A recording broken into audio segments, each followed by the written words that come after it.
And what Steve Bannon is telling us, and he was attacked in articles for saying that he has a dark apocalyptic vision of the future. Let me tell you who's got a dark apocalyptic vision of the future. These people who are meeting in a global world summit in Dubai, they envision a future where everybody is under the thumb of government. And of course they say, well, we have to do this in order to serve you. You remember that Twilight Zone episode where the benevolent space aliens come down in the ship and their motto is, well, we're just here to serve you. We're just here to serve you. And at the end of the episode, a guy gets in the ship and he sees that they have a cookbook to serve mankind. And let me tell you something. You are on the menu. They want to take your lives away. They want to destroy your life, make you dependent on the government. That's one of the other things he's talking about, how we all have to go on a universal basic income. And we have people in both the left and the right side. We have people like Charles Murray, as I've pointed out many times before, who led the push for welfare reform under the Reagan administration, pointing out in his book, Losing Ground, that the welfare state had destroyed people's lives. It had turned them into dependents. It had been very, very counterproductive, and yet he's now one of the people, this economist, who pointed out the problems with a welfare state. He wants to put everybody on welfare. And, of course, so does Elon Musk, because they understand that as they gradually replace you, they want you to be susceptible to the soft kill. They want you to just gradually go away so they don't have a war with you. Well, we need to wake people up, and we need to tell them that we're not going to go quietly. We are not going to turn into their servants, and they are not going to serve us in that way.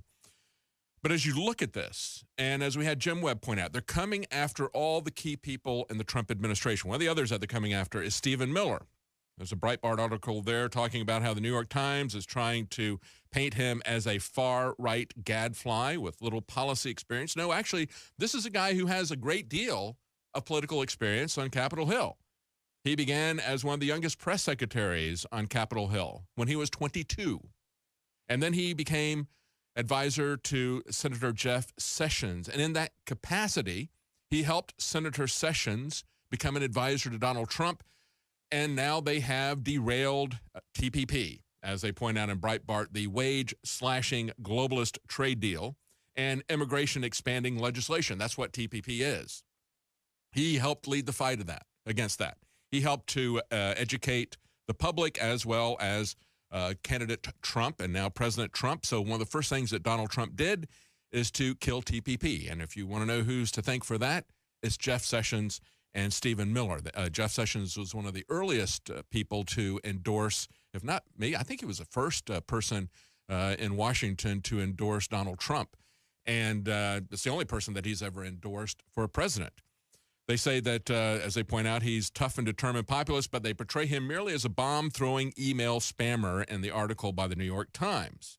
So this is very important to understand how they're coming after individual after individuals. They point out with him one more thing about him. They say, of course, he helped Senator Sessions to lead the fight against the Gang of Eight immigration bill. And, of course, he was leading that fight, and that's largely due to Stephen Miller helping him with that. Then they come after Mike Flynn, General Flynn. The latest charge against Flynn is to say that he made some phone calls and he talked to the Russian ambassador 7 weeks after the election, 3 weeks before the inauguration. They say he was talking to a Russian ambassador. This was President-elect and people that he had talking to them. Now, this was happening as Obama was continually putting out this phony narrative, escalating tensions between Russia and the United States, saying the Russians did everything. The Russians did this, the Russians did that, the Russians hacked our election, blah, blah, blah, okay? And then throwing out some Russian diplomats for show. So it was against that backdrop. And so you have to ask, they look at it and they say, well, was Flynn trying to interfere with the Obama administration? I turn it around and I say, was Obama trying to interfere with the Trump administration? Because he was doing all of this stuff at the very last minute, putting out this phony narrative about the Russians. And so they say, well, you know, this is very serious. He might have to be punished for interfering with the Obama administration. Again, the double standard that we always see. They say that spokesman, and this is information that's being leaked out, as I mentioned in that 1-minute report that we did. We're continually seeing information being leaked out that I think is coming from certainly the State Department and insiders, but also when you look at phone conversations that are being leaked out, I think that's coming from the surveillance state. the dark surveillance state. And we've always talked about how if they can, they will blackmail politicians that they don't agree with. And if they can't find something to blackmail them on, they will try to destroy them with innuendo, try to embarrass them. And we've seen that now multiple times against President Trump. We're now seeing it being applied against Flynn. They say U.S. officials, as the Washington Post, said that they're trying to build a case against Flynn using the Logan Act, which they say stems from a 1799 statute, and even the Washington Post says, which has never been prosecuted. Nobody has ever been prosecuted under the Logan Act. Officials cited political sensitivities. They say prominent Americans in and out of government are so frequently in communication with foreign officials that singling out one individual, particularly one poised for a top White House job, would invite charges of political persecution. You bet they would. And think about this. Prominent Americans in and out of government are so frequently in communication with foreign officials. Well, when would that happen? Well, that would happen at places like Davos. That would happen at places like Bilderberg, wouldn't it? Of course, we have brought up that point going back to 2012. New American did an article talking about the Logan Act in the context of Bilderberg and saying that this is a true violation of the Logan Act. And they quoted at the time Alex Jones, who in the 2012 Bilderberg meeting that was in Chantilly, Virginia, said government officials meeting and discussing policy with private interests in secret or with representatives of other governments is a violation of the Logan Act. Alex Jones pointed that out in 2012. The New American did an article on it, talking about the fact that at Bilderberg, you have these people meeting in secret. And who are they? Media magnates, titans of industry, top bankers, influential politicians, royalty, nobility, prominent academics, military and intelligence chiefs, and many other members of the globalist elite. So, and just that year, in 2012, there are 50 Americans in attendance, all of them extraordinarily influential. For years, they pretended that this didn't happen. And then they pretended that, well, there's actually nothing really going on in Bilderberg. When we were there in Copenhagen, we got footage. Actually, my wife got the footage of Ed Ball trying to come in through a side entrance, and he didn't have his pass with him. And he was all flustered. You should know who I am. I'm the shadow chancellor of the exchequer in Britain, and you should let me in. And, you know, what are you shaking me down for ID and everything? Well, he kept going through stuff, and so then he starts going through. He had a roll-on, carry-on luggage that was on wheels with him. And he takes that carry-on flight bag, and he starts to look through it, and he opens it up thinking, well, maybe I put it in here. And as he did, the thing opened up and spilled out, and you could see that in that carry-on flight bag that he was taking into the hotel where they were having the meeting, there wasn't any clothes, there wasn't any toothpaste, none of our Infowars toothpaste, Super Blue or anything. No, didn't have any of that. That entire suitcase was filled with paperwork. And they just want to say, this is just an informal meeting where we're getting to know people who are movers and shakers. There's no real business being conducted here in secret between people who are trying to push back against any particular policy or trying to cut deals with themselves for their companies. Or nothing like that is really going on. There's nothing going on here. Well, she got that picture of him as all of that stuff, literally, as he spilled the beans, and the suitcase full of paperwork. Because, of course, he's not going to put it on something that's electronic because he knows they can hack it. There we go. There's a picture. Great job, guys. I tell you, we got a great crew here. They're right on top of this. There he is. The whole thing spilled out. He's on the ground going through his stuff. And, you know, interestingly enough, shortly after that, they had an election in Britain, and he was the highest-ranking official who lost. This is a guy who said he was on the side of labor, and there he is with stacks of paper working with these crony capitalists at Bilderberg for globalism against the individuals there. So, you know, we got that picture of Ed, and we know that that's what's going on. And so what does the Logan Act say? It says, well, in the United States, any citizen in the United States without authority of the U.S. government, directly or indirectly, commences or carries on any correspondence or intercourse with any foreign government or any officer or any agent thereof. Oh, they were filled with people like that in Bilderberg, with the intent to influence the measures or conduct of any foreign government or officer or agent, whatever, in regard to any disputes or controversies. Do you think that those people there get together and try to subvert our laws, to subvert our Constitution, to try to establish global structures? Of course they do. They want to get rid of the United States government. They want to get rid of the sovereign governments of Europe. It was at Bilderberg that they came up with a plan for European integration, that they said we're going to have a common currency called the euro back in 1955. So, of course, they do that kind of stuff. Absolutely, they do that kind of thing. But they've never prosecuted anybody under the Logan Act. And so they say, yeah, it'd be kind of hard to get Flynn, but we'll try. We'll try to get Flynn.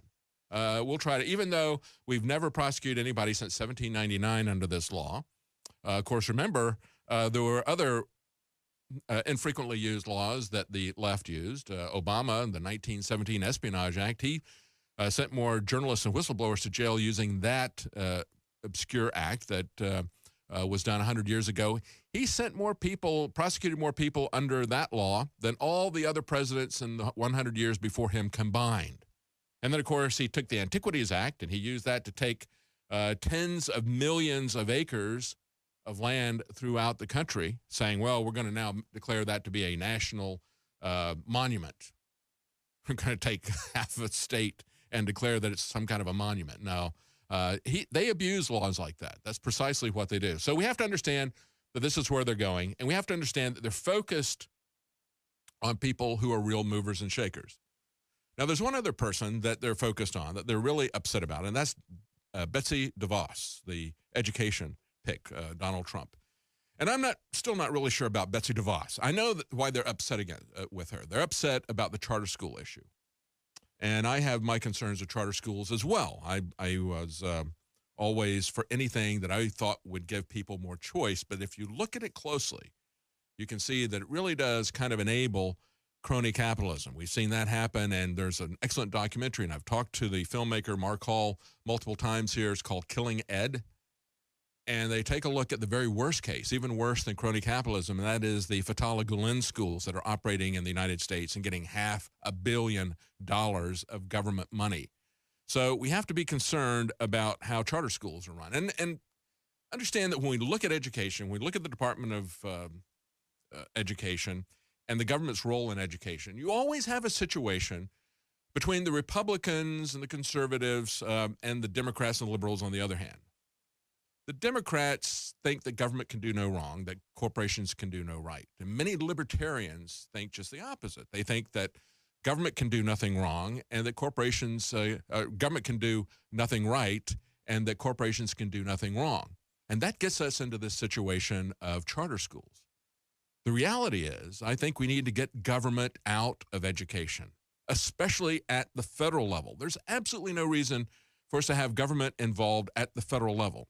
And so there were two issues with Betsy DeVos. The Democrats hate her because of the charter school issue. But people on the right were very concerned about whether or not she supported Common Core. And as Breitbart points out, she announced as she was nominated that she absolutely did not support Common Core. But the issue was that she had funded and supported organizations that were avid proponents of Common Core. So what Breitbart is saying, okay, now that you're sworn in, you can do something to show us, and here's 6 things that you can do to tell us that you don't support Common Core. Number 1, you can assure states that they can repeal Common Core without being penalized by the federal government. So that'd be the first thing. Say, we're not going to penalize you if you push against this. Number 2, you could issue guidance that says that every Student Succeeds Act provision that gives educational secretary power over state curricula is not enforceable, because we have a constitution that pushes back against that. You could also say we want to have local control of education before we address the school choice issue. We need to understand that virtually the president, virtually everybody in Congress right now, I was educated without a Department of Education at the federal level. Think about that. Most people in this country over a certain age were educated without a Department of Education. As a matter of fact, the founders were educated without any government schools. Stay with us. We'll be right back. Welcome back to the Alex Jones Show. I'm David Knight. I want to get back to this article on Breitbart by Dr. Susan Berry, talking about 6 things that Betsy DeVos can do to show us that she is not a supporter of Common Core, that she is not a supporter of big government, of centralized control over education. It's very important that that be rolled back. We're talking about having massive strategic change. Take a look at these people, these kids in the street who've been totally brainwashed, kept captive by this educational system. I call them the progressive trogs, the prog trogs. They're troglodytes, cave dwellers. Go back to the analogy, Plato's analogy of the cave, where he imagined a situation like we would have with a projector today, where hey, imagine we got a fire and we got little shadow puppets that are being made, and you got these people that are chained into a cave, and all they know is the propaganda that they've received all their life. And then you turn them out in the streets to go riot and block the roads. That's our educational system in a nutshell, these prog trogs. So we need to talk about how dangerous education is, how they have used it as a tool for social revolution. And, of course, that's what these guys did with the Weather Underground when they stopped bombing buildings and went into education. They understand how powerful that is. Going back to this article about Betsy DeVos and the problems that we have in education. And, folks, we're going to lose the culture war. We're going to lose our country if we allow the liberals to control education and if we have central control of education out of Washington. That was something that was put in by Jimmy Carter. As I pointed out, there's a lot of people who are in control of the government right now. The way you need to talk to them is say, hey, you managed to get an education without having a Department of Education. Maybe the rest of us could do that as well. But here are the key things. And this is in this article, they say, tell the states that they can repeal Common Core without a penalty from the federal government. And they point out, she says, President Trump and DeVos should not and cannot tell the states to repeal Common Core. They shouldn't be the ones to decide. So we don't want to see them dictating a different agenda to the states. We want to just get them out and understand, too, that they can make common cause with many of the teachers who are so upset about the charter school issue. On Common Core, you could make common cause with them because it's not just parents who hate Common Core. It's the teachers who hate it. And then tell them that the educational secretary is not going to enforce, doesn't have the power to enforce dictates on your curriculum. Put forward a plan to eliminate the Department of Education. If you're serious about the Constitution, if you really want to do this, this has already been introduced by a representative from Kentucky. Representative Thomas Massey put out a bill to eliminate the Department of Education. He said neither Congress nor the president, through his appointees, has the constitutional authority to dictate how and what our children must learn. Absolutely. Amen to that. Join us tonight for the Infowars Nightly News.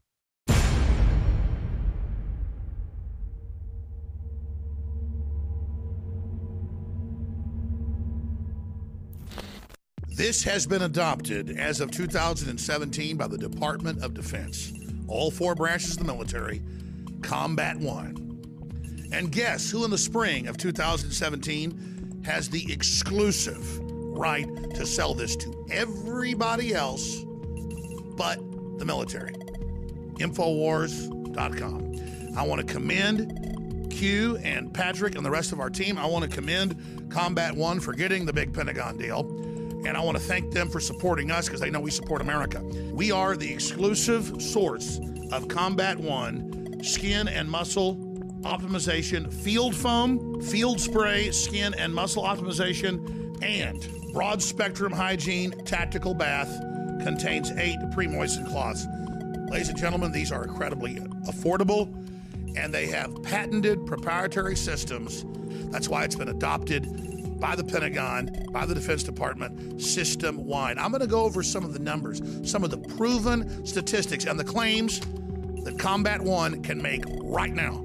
Never before has the public been able to access this new Combat One military-grade hygiene technology used by special operations to maintain hygiene during survival situations. Studied for safety and effectiveness by St. John's Medical Research Institute, St. Jude's, and the American Journal of Infection Control. The technology behind Combat One wipes kills bad bacteria while leaving beneficial skin bacteria unharmed. That's the key buffer. The toxic wipes, the sanitizers kill everything, including your immune system. They lower your fertility. It's all admitted.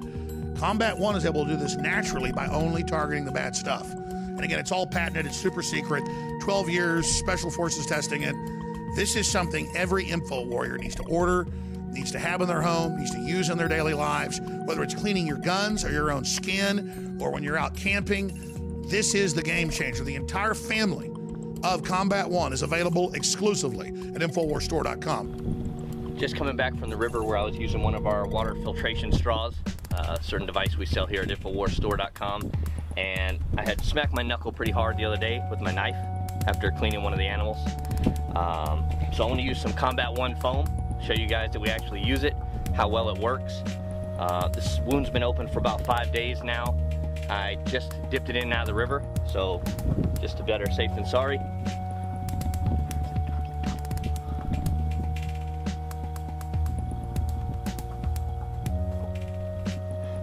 Once I let that soak in, I'll wrap it up, field dress it nice and clean again.